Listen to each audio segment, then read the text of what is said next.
আসসালামু আলাইকুম everyone, welcome back to my channel. কেমন আছেন সবাই? আশা করি ভালো আছেন। মার্কেট ক্যাপের দিক থেকে বিশ্বের সবচেয়ে বড় কোম্পানি হচ্ছে অ্যাপেল, আর তাদের সবচেয়ে ছোট পিসি হচ্ছে ম্যাক মিনি। আজকে আমাদের সামনে একটা ম্যাক মিনি আছে, যার মডেল হচ্ছে ম্যাক মিনি M4। সত্যি বলতে নিজের চোখে না দেখলে বিশ্বাসই করতে পারবেন না এই ডিভাইসটা ঠিক কতটুকু ছোট। এর সাইজ হচ্ছে 5 inch into 5 inch by 2 inch. Size কম্পারিজনের জন্য এর আশেপাশে কয়েকটা রেগুলার ইউজের জিনিস রাখলাম, যা দেখলেই বুঝতে পারবেন এর সাইজটা ঠিক কতটুকু ছোট। আর এই ডিভাইসটার ওজন মাত্র 653 গ্রাম, একদম লাইট ওয়েট বলতে পারেন। এই ডিভাইসটার সাইজ একদম ছোট হলেও এর ভিতরে কিন্তু অ্যাপেলের একদম লেটেস্ট M4 চিপটা দেয়া আছে, যা অনেক পাওয়ারফুল। প্রাইস টু পারফরমেন্স বা ভ্যালু ফর মানি ডিভাইস হিসেবে এই ডিভাইসটার স্থান কোথায় এবং কাদের জন্য এই ডিভাইসটা ভালো? এর পাশাপাশি এই ডিভাইসটা আমি পার্সোনালি বেশ কিছুদিন যাবত ইউজ করছি। তো আমি পার্সোনালি একজন উইন্ডোজ ইউজার।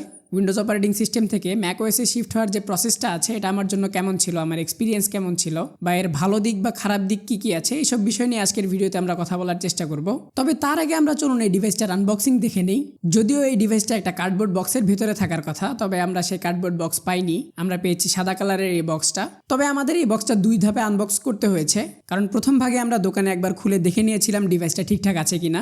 এরপর আমরা আরও একবার আনবক্সিং করেছি আপনাদেরকে দেখানোর স্বার্থে। আমাদের যদিও ইচ্ছা ছিল ফুল আনবক্সিংটা আপনাদের সামনে করব।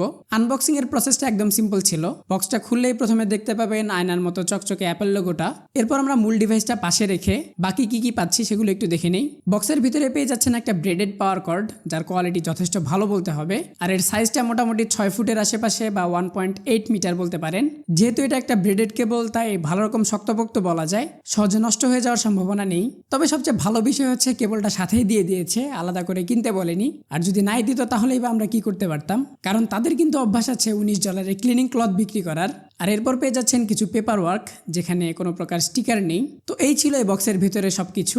এখন আমরা মূল ডিভাইসের দিকে একটু লক্ষ্য করি। মূল ডিভাইসটাকে একটা প্রোটেক্টিভ পেপার দ্বারা মোড়ানো আছে, যেটা খুললেই আমরা ডিভাইসটাকে সম্পূর্ণরূপে দেখতে পাই। ডিভাইসটার উপরের দিকে লক্ষ্য করলে আমরা এর লোগোটা দেখতে পাবো, আর এর সামনের দিকে লক্ষ্য করলে আমরা দুইটা টাইপ সি পোর্ট দেখতে পাবো। এরপর একটা এলইডি ইন্ডিকেটর এবং হেডফোন মাইক্রোফোন কম্বো জ্যাক আছে।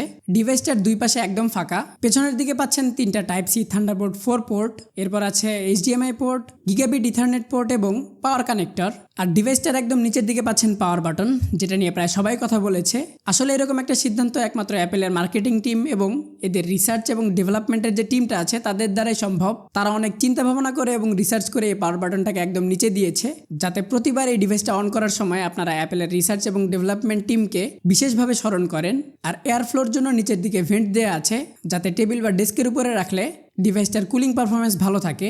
এরপর চলুন আমরা এই ডিভাইসটার কনফিগারেশন সম্পর্কে একটু ধারণা দেই। আমাদের কাছে যে ভেরিয়েন্টটা আছে এটা হচ্ছে একদম বেস ভেরিয়েন্ট। এটাতে একটা 10 কোর সিপিইউ পাচ্ছেন, যার 10 কোরের মধ্যে 4টা কোর হচ্ছে পি কোর আর 6টা কোর হচ্ছে ই কোর।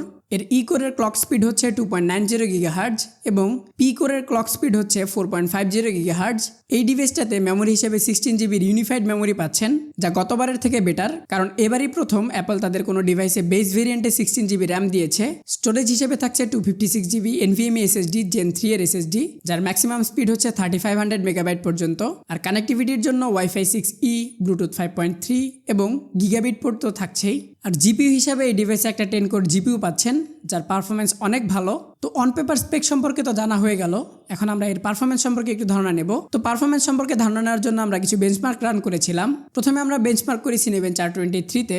Cinebench R23 এর ক্ষেত্রে মাল্টিকোর স্কোর পেয়েছি 13785 এবং সিঙ্গেল কোর স্কোর পেয়েছি 2243। এরপর আমরা 10 মিনিটের থ্রটলিং টেস্ট করি। এক্ষেত্রে স্কোর পেয়েছি 13859 এবং সিঙ্গেল কোর স্কোর পেয়েছি 2227। এরপর আমরা 30 মিনিটের স্টেবিলিটি টেস্ট করি, যেখানে আমরা মাল্টিকোর স্কোর পেয়েছি 13116 এবং সিঙ্গেল কোর স্কোর পেয়েছি 2231। এরপর আমরা বেঞ্চমার্ক করি Geekbench 6-এ। Geekbench 6 এর ক্ষেত্রে সিপিইউ টেস্টের ক্ষেত্রে আমরা সিঙ্গেল কোর স্কোর পেয়েছি 3894 এবং মাল্টিকোর স্কোর পেয়েছি 15050। Geekbench 6 এর পর আমরা জিপিইউ টেস্ট করি। জিপিইউ টেস্টের ক্ষেত্রে আমরা প্রথমে OpenCL-এ বেঞ্চমার্ক করি, যেখানে আমরা স্কোর পেয়েছি 38387। আর এরপর আমরা মেটাল ইউজ করে বেঞ্চমার্ক করি, সেক্ষেত্রে স্কোর পেয়েছি 58197। এরপর আমরা নোভা বেঞ্চ দিয়ে বেঞ্চমার্ক করি, যেখানে আমরা স্কোর পেয়েছি 2528। আর এরপর আমরা ব্লেন্ডারে বেঞ্চমার্ক করি, যেখানে আমরা স্কোর পেয়েছি 1063। তো এর মাধ্যমে আমাদের বেঞ্চমার্কিং শেষ। তবে বেঞ্চমার্কের সাথে রিয়েল লাইফের পারফরমেন্সের অনেকটা গ্যাপ থাকে মাঝে মাঝে। তো আমরা এই ডিভাইসটার রিয়েল লাইফ পারফরমেন্স সম্পর্কে ধারণা নেওয়ার জন্য কিছু বেসিক টাস্ক এবং ভিডিও এডিটিং করে দেখেছি। ভিডিও এডিটিংয়ের ক্ষেত্রে আমরা দাভিঞ্চি রিজলভ ইউজ করেছি, যেখানে আমাদের লাস্ট যে প্রজেক্টটা আছে থিঙ্কপ্যাডের যে প্রজেক্টটা আছে এটা হচ্ছে 1080p 60 fps এর একটা প্রজেক্ট, যেটা আমরা দাভিঞ্চি রিজলভে যখন প্লেব্যাক শুরু করি প্লেব্যাকের ক্ষেত্রে কোনো প্রকার ফ্রেম ড্রপ বা ল্যাগের দেখা পাইনি। তবে হালকা একটু কালার গ্রেডিং এবং ইফেক্ট অ্যাড করার পরে কিছুটা ল্যাগের দেখা পেয়েছি। তবে এই ল্যাগটা ডিপেন্ড করা হচ্ছে আপনি কেমন ইফেক্ট ইউজ করেছেন তার উপরে। যত কমপ্লেক্স ইফেক্ট থাকবে তত বেশি ল্যাগের দেখা পাবেন। তবে ওভারঅল এডিটিংয়ের যে পারফরমেন্স ছিল সেটা ভালোই ছিল। আমাদের এক্সপোর্ট সেটিংটা দেখিয়ে দিচ্ছি, তাহলে দেখে নিতে পারেন। এই ভিডিওটা আমরা এক্সপোর্ট করতে পেরেছি মাত্র 2 মিনিট সামথিং টাইমের মধ্যে, যেটা এরকম একটা ডিভাইসের জন্য যথেষ্ট ভালো বলতে হবে। তবে 4K এর ক্ষেত্রে সেই একই অবস্থা, যদি বেশি ইফেক্ট অ্যাড করেন বা কালার গ্রেডিং করেন সেক্ষেত্রে কিছুটা ল্যাগের দেখা পাবেন। এরপর আমরা ডে টু ডে লাইফে যেসব কাজ করে থাকি, যেমন ব্রাউজিং, গ্রাফিক্স ডিজাইনিং, অফিসিয়াল কাজ বা টুকটাক ফটো এডিটিংয়ের ক্ষেত্রে যেসব কাজগুলো আছে, যে প্রসেসগুলো আছে, খুব ইজিলি হ্যান্ডেল করতে পারছিল এই ডিভাইসটা। মাল্টিটাস্কিংয়ের ক্ষেত্রে একাধিক ক্রোম ট্যাব এবং অ্যাপস ওপেন রেখেও এর স্মুথ পারফরমেন্স পেয়েছি আমরা। তো ওভারঅল বলা যায় এর পারফরমেন্স এই প্যাকেজ হিসেবে যথেষ্ট ভালো, ডে টু ডে লাইফে ইউজ করার ক্ষেত্রে যথেষ্ট ভালো একটা ডিভাইস এটা। এরপর চলুন আমরা এই ডিভাইসটার এক্সট্রা কিছু ফিচার সম্পর্কে আলোচনা করি। এই ডিভাইসটাতে একটা মোনো স্পিকার পেয়ে যাচ্ছেন, যা যথেষ্ট লাউড সাউন্ড প্রোভাইড করে, তবে সাউন্ডে বেসের মাত্রা লক্ষণীয়ভাবে কম ছিল। আর এই ছোট ডিভাইসটা ম্যাক্সিমাম 3টা ডিসপ্লে পর্যন্ত সাপোর্ট করে, যার মধ্যে একটা 8K ডিসপ্লে হতে পারে এবং 2টা 4K ডিসপ্লে একসাথে ইউজ করতে পারবেন এই ডিভাইসটা দিয়ে। আর এর যে থান্ডারবোল্ট 4 পোর্টগুলো আছে সেগুলোতে সব ধরনের অ্যাক্সেসরিজ ইউজ করতে পারবেন। আর এই পোর্টগুলো দিয়ে ম্যাক্সিমাম 40 GB পর্যন্ত ডাটা ট্রান্সফার করতে পারবেন। এই ডিভাইসটাতে আমরা কখনো এক্সেসিভ হিটিং লক্ষ্য করিনি।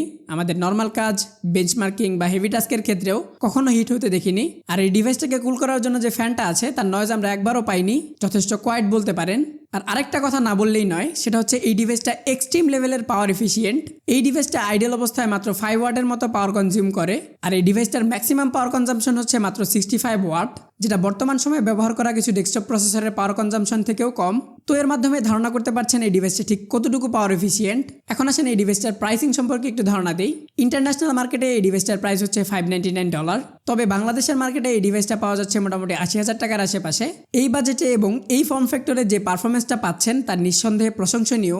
আর আপনার যদি অ্যাপলের ইকোসিস্টেমের মধ্যে থাকার ইচ্ছে থাকে তাহলে এই ডিভাইসটা আপনার জন্য অনেক ভালো একটা অপশন হতে পারে। ওভারঅল এই প্যাকেজটা অনেকের জন্য একটা ভালো অপশন হতে পারে এবং স্মার্ট অপশন হতে পারে। তবে এই ডিভাইসটা কিনে আপনি সাথে সাথে ব্যবহার করতে পারবেন না, এর সাথে মাউস, কিবোর্ড এবং মনিটর লাগবে। এগুলো যদি অ্যাড করতে চান তাহলে মোটামুটি 95,000 টাকার উপরে বাজেট করতে হবে। তবে এই ডিভাইসগুলো যদি আপনার আগে থেকেই থেকে থাকে তাহলে আপনার জন্য একটা ভালো অপশন হতে পারে এই ডিভাইসটা। তো এই ডিভাইসটা কাদের জন্য? আপনার যদি একটা স্লিক এবং পাওয়ারফুল ডিভাইসের প্রয়োজন থাকে, যা দিয়ে আপনি প্রোডাক্টিভ কাজ করতে চান, যেমন video editing, photo editing, coding, official কাজ, এ ধরনের সকল কাজ এই ডিভাইসটা দিয়ে খুব স্বাভাবিকভাবে সহজেই করে নিতে পারবেন। আর ওভারঅল পারফরমেন্সের কথা যদি বিচার করেন তাহলে 70 থেকে 80,000 টাকার মধ্যে যে ডেস্কটপগুলো বিল্ড করা যায় তার থেকে এর পারফরমেন্স খুব একটা কম থাকবে না। তবে পাওয়ার এফিসিয়েন্সির দিক থেকে কিন্তু এই ডিভাইসটা অনেক ভালো বলতে পারেন। আর অ্যাপল ইকোসিস্টেমের ব্যাপার তো থাকছেই। তবে আমি একজন উইন্ডোজ ইউজার হিসেবে যে প্রবলেমগুলো ফেস করেছি তার মধ্যে অন্যতম হচ্ছে সফটওয়্যার বেসড।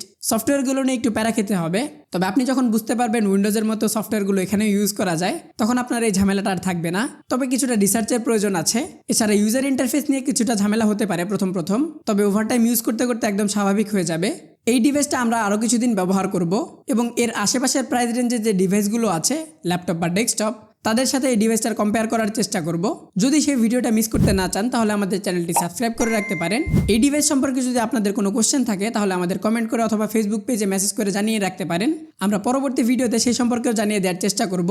তো এই ছিল আজকের মতো ভিডিওতে এই পর্যন্ত সাথে থাকার জন্য ধন্যবাদ। পরবর্তী ভিডিও দেখার আমন্ত্রণ জানিয়ে এবং সকলের সুস্থতা কামনা করে আজকের মতো এখানেই বিদায় নিচ্ছি। আল্লাহ হাফেজ। আসসালামু আলাইকুম।